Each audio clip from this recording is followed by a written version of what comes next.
हाँ देखो बच्चों, exercise 9.1 class 10th related NCERT.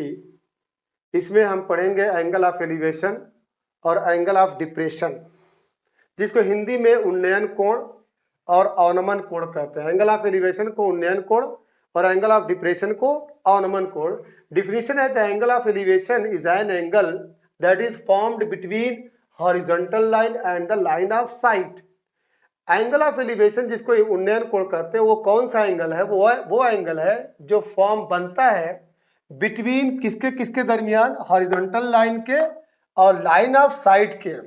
Line of site और हॉरिजॉन्टल लाइन के बीच में जो एंगल बनता है उसे एंगल ऑफ एलिवेशन कहते हैं। यहाँ पे एक फिगर देखिए जो जेड की शक्ल में है। ये आपकी जो लाइन है, अगर हम इसको नाम दे ए बी आपकी लाइन जो हॉरिजॉन्टल है और CD भी आपकी लाइन हॉरिजॉन्टल है। ये लाइन और ये लाइन, ये दोनों आपस में पैरेलल है, बराबर है। तो यहाँ से जब आप, ये आपकी लाइन ऑफ साइट है, ये जो BC जा रही है लाइन ऑफ साइट है। तो यहाँ से खड़े होके आप जब देखेंगे तो आप आंख ऊपर उठाएंगे। तो जब आप आंख ऊपर उठाएंगे तो उसको एंगल ऑफ एलिवेशन कहते हैं।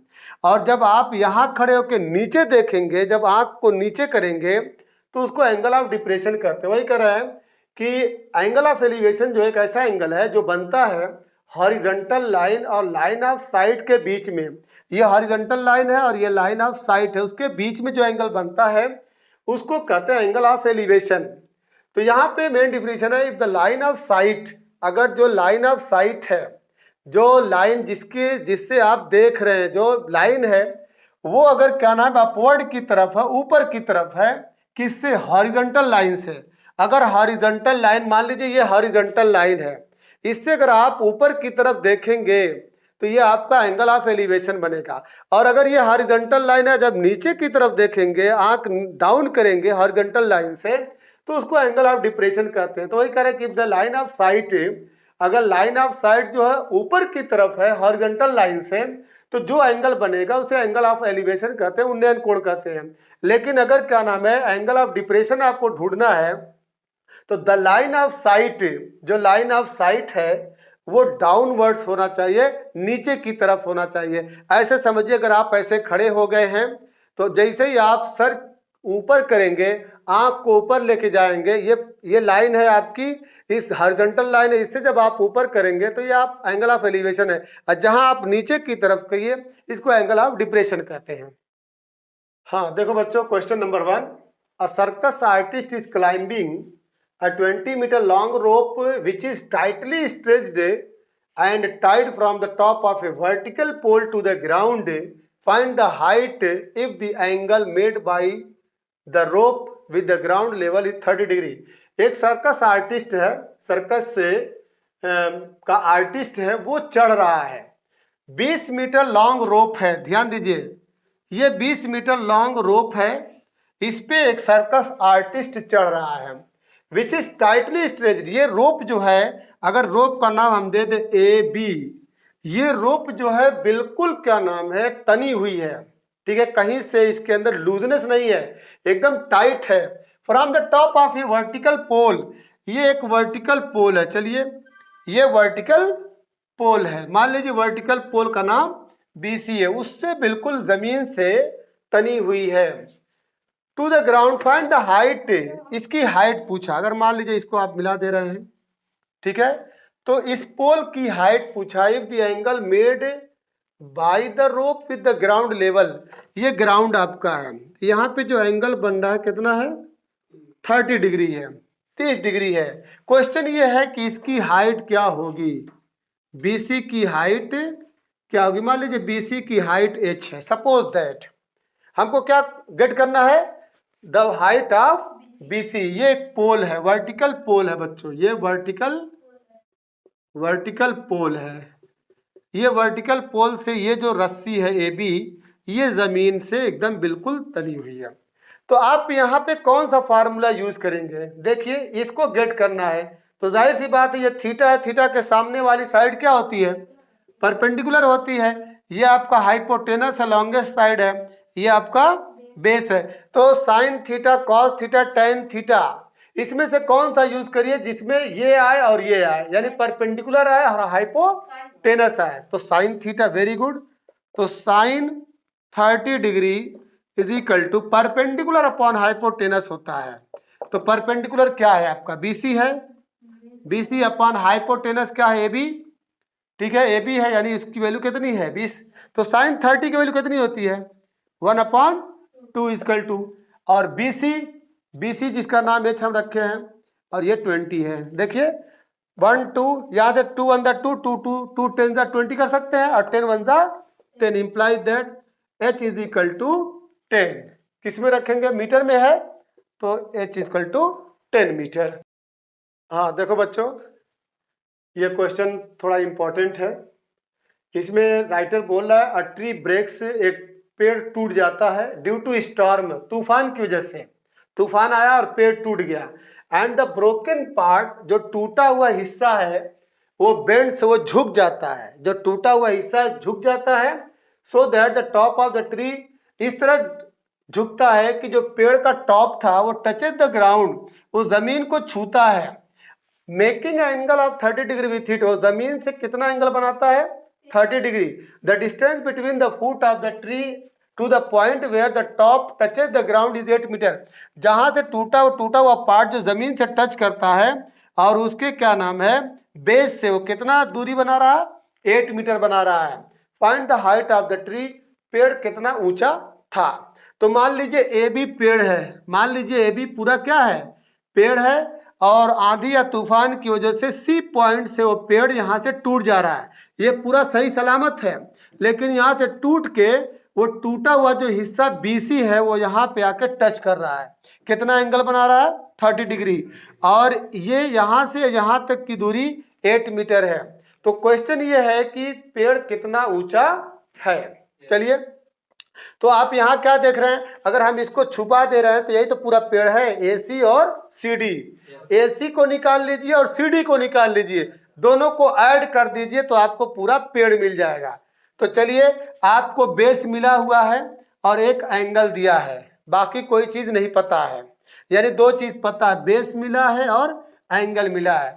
तो बताइए इसको क्या आप गेट कर सकते हैं, एसी को, एसी को आप गेट कर सकते हैं। मान लीजिए इसकी डिस्टेंस मान लीजिए x मीटर है, सपोज दैट, तो कौन सा रेशियो निकाल लगाएंगे, ठीक है, टेन थीटा अगर आप लगा रहे हैं तो in triangle A C D tan 30 degree equal to perpendicular upon base होता है बच्चों, परपेंडिकुलर अपॉन बेस, परपेंडिकुलर का नाम क्या है, AC है, यानी उसको x मान लिए हैं, और AD कितना है B, परपेंडिकुलर अपॉन बेस कितना है 8 है। तो tan 30 की वैल्यू कितनी होती है 1/√3 equal x/8।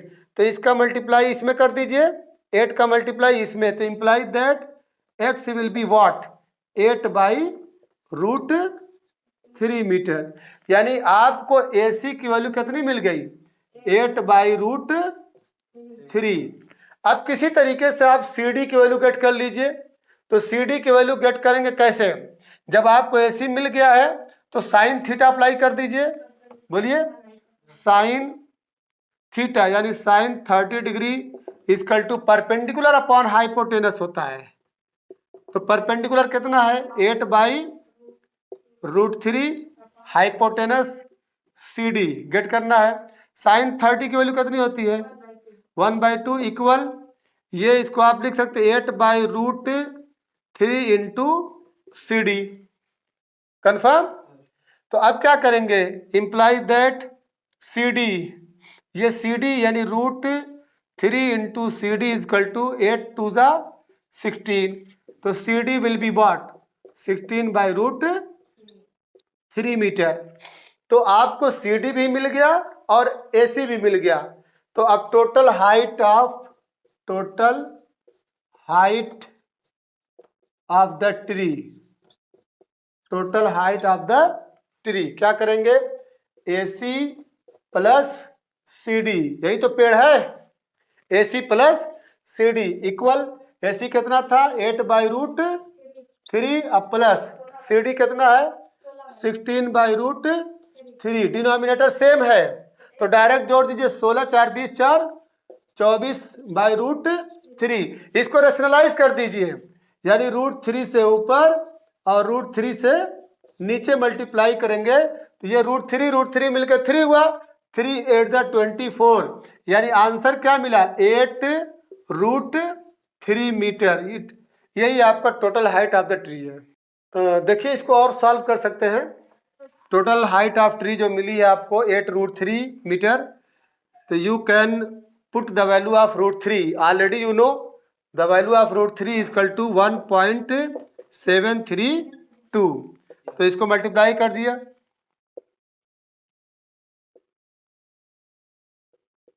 After 3 digit 13.856 metre ये आपका ठीक है। जब √3 की वैल्यू रखेंगे तो 1.732 होता है, 8 2 16 8 3 24 और उसमें 1 जोड़ेंगे 25, 8 7 56, 56 में 2 ऐड करेंगे 58 और ये 13।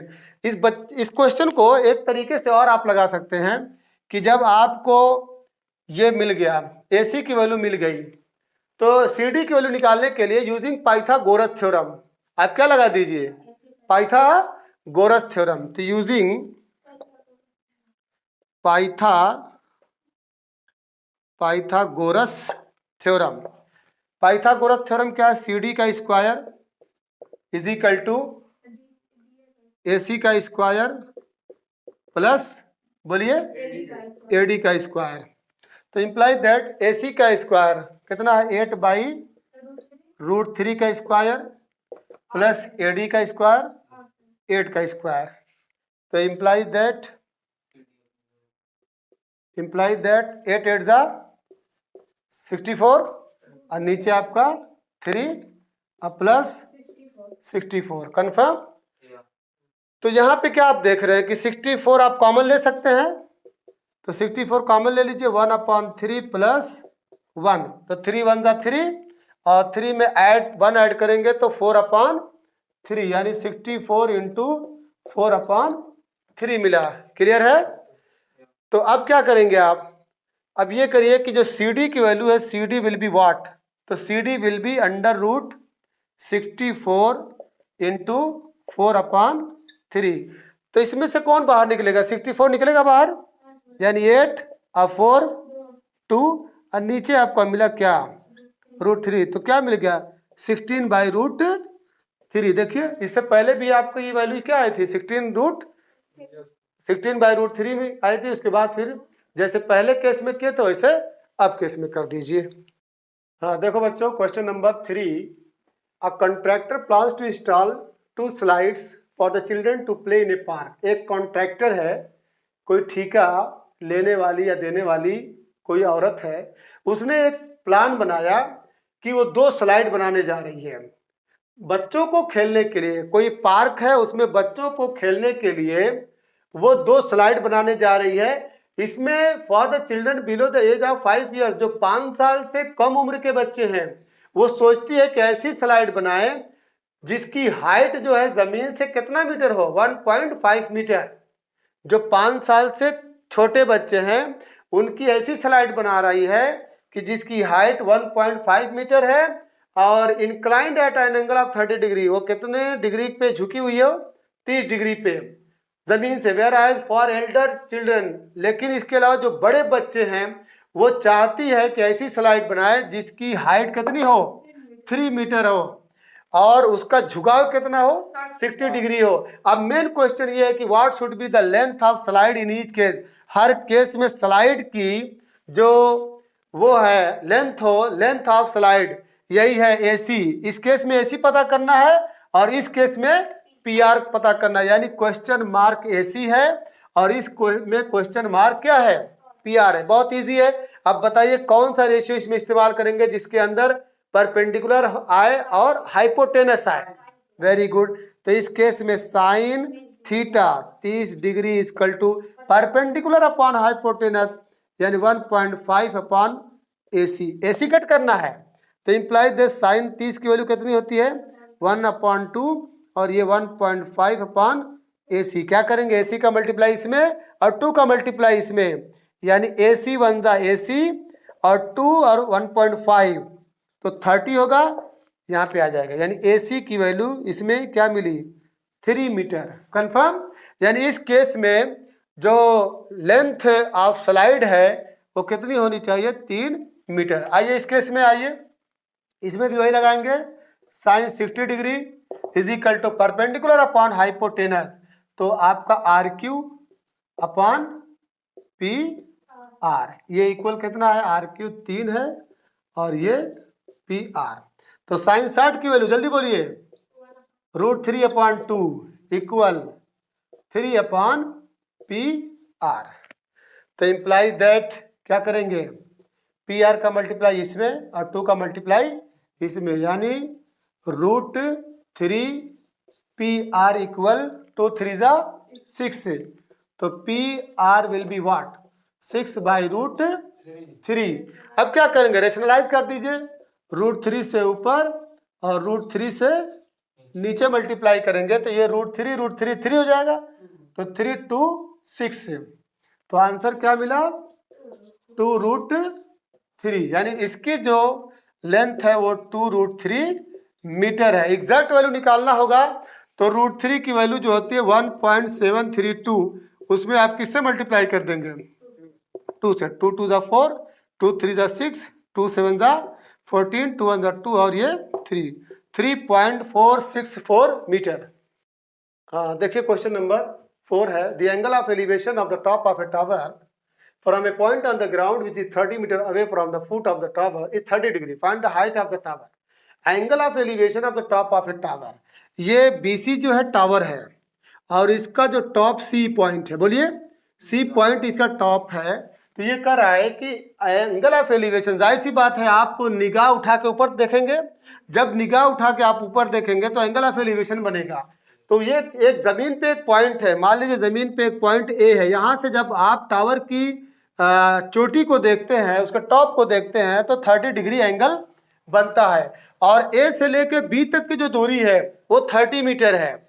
तो यहाँ से 30 मीटर की दूरी पे जब आप टावर की हाइट को देखते हैं तो वो पूछ रहा क्वेश्चन कि BC की हाइट क्या होगी। तो देखिए आपका बेस दिया है और एक एंगल दिया है और हमको गेट करना है, मान लीजिए ये एंगल है तो ये परपेंडिकुलर होगा, बोलिए ये एंगल है तो परपेंडिकुलर है, ये बेस है, तो आप क्या यूज करेंगे, very good, tan theta. tan theta equal to perpendicular upon base होता है। तो परपेंडिकुलर क्या आपका BC, यही टावर की हाइट है, अब BC अपॉन AB, तो AB की वैल्यू कितना है, 30 मीटर है। तो tan 30 की वैल्यू कितनी होती है, 1/√3 इक्वल टू BC अपॉन 30।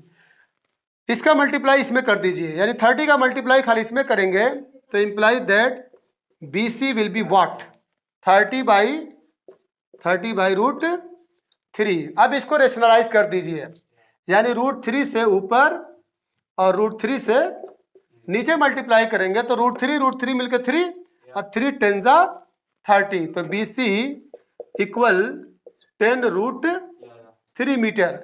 √3 की वैल्यू अगर आप रखना चाहते हैं तो 10 इंटू 1.732, तो जाहिर सी बात है 732 और ये 0 आफ्टर 3 डिजिट 1 2 एंड 3। तो the height of the tower is 17.320 metre. देखिए क्वेश्चन नंबर 5 है, a kite is flying at a height of 60 metre. एक पतंग जो है 60 मीटर की ऊंचाई पे उड़ रही है। एक पतंग जमीन से 60 मीटर की ऊंचाई पे उड़ रही है। The string attach to the kite, जाहिर सी बात है यहाँ पतंग है, यहाँ क्या है, पतंग है। तो पतंग कैसे उड़ती है, बगैर डोर के तो उड़ेगी नहीं। तो पतंग से जो डोर है, स्ट्रिंग है, जो रस्सी है, is temporarily tied to a point, उसको टेम्पोरली मतलब आर्जी तौर से जमीन के किसी एक पॉइंट से उसको बांध दिया गया है, बस ठीक है, टेम्पोरली बांधा गया है। The inclination of the string with the ground is 60 degree. और जो इंक्लिनेशन है जमीन से, जो एंगल बन रहा है स्ट्रिंग पे, कितना डिग्री बन रहा है, 60 डिग्री। राइटर बोल रहा है assuming that there is no slack in the string, ये मान लो कि ये रस्सी पूरी तरह से तनी हुई है, उसमें कोई ऐंठन नहीं है। तो क्वेश्चन क्या है, क्या पता करना है, बोलिए हाँ, find the length of the string. आपको ये पतंग की जो रस्सी है, डोरी है, ठीक है, उसे पता करना है। तो जाहिर सी बात है, ये थीटा है तो ये परपेंडिकुलर है, ये बेस है, और ये आपका हाइपोटेनस है, ठीक है। तो आप कौन सा रेशियो यूज करेंगे? Sine theta. तो साइन यहाँ पे लिख दीजिएगा in triangle ABC, in triangle ABC। तो sine 60 degree equal to perpendicular upon hypotenuse, यानी BC अपॉन व्हाट? AC। तो BC की वैल्यू कितनी है? 60, और AC गेट करना है। बोलिए, साइन 60 की वैल्यू कितनी होती है? √3 अपॉन 2 इक्वल 60 बाई AC। तो implies that AC will B, AC का मल्टीप्लाई √3 में हुआ है और 2 का मल्टीप्लाई इसमें हुआ है, यानी 2 इंटू 60। अब फिर जब AC के पास से √3 हटेगा तो नीचे चला जाएगा √3। अब क्या करेंगे? अब इसमें √3 से ऊपर नीचे मल्टीप्लाई कर दीजिए, रेशनलाइजेशन। तो √3 मिलके कितना हुआ? 3। तो 3 2 जा, तो 20, 20 2 जा 40, 40 √3। अब इसको ओपन कर दीजिए, 40 इंटू 1.732 इक्वल 0, 4 2 जा 8, 4 3 जा 12, 4 7 जा 28, यानी 129, 4 1 जा 4 और 4 2 6, 1 2 3, 1 2 3, 69.280 मीटर। तो बच्चों ये आपका मीटर में आया, ठीक है, क्योंकि ये जो लेंथ दी है B से C तक कितनी है? 60 मीटर। तो आपका जो लेंथ ऑफ स्ट्रिंग है that is AC will be 69.280 metre. ये अभी 5 क्वेश्चन तक मैं सॉल्व किया हूँ, और कल हम उम्मीद करते हैं कि इसके बाद 5 क्वेश्चन, 6 क्वेश्चन, 7 क्वेश्चन आपसे ये उम्मीद करते हैं कि जब आप फ्री होंगे तो इन क्वेश्चंस के सॉल्यूशन को देखिए। पहले सॉल्यूशन को ना देखिएगा, पहले क्वेश्चन को बहुत ही डीपली पढ़िएगा। जब आप क्वेश्चन को डीपली पढ़ेंगे तो आधा क्वेश्चन वैसे भी सॉल्व हो जाएगा। I hope you will act accordingly, and I will pray the Almightiest to give a lot of knowledge related to mathematics. Thank you.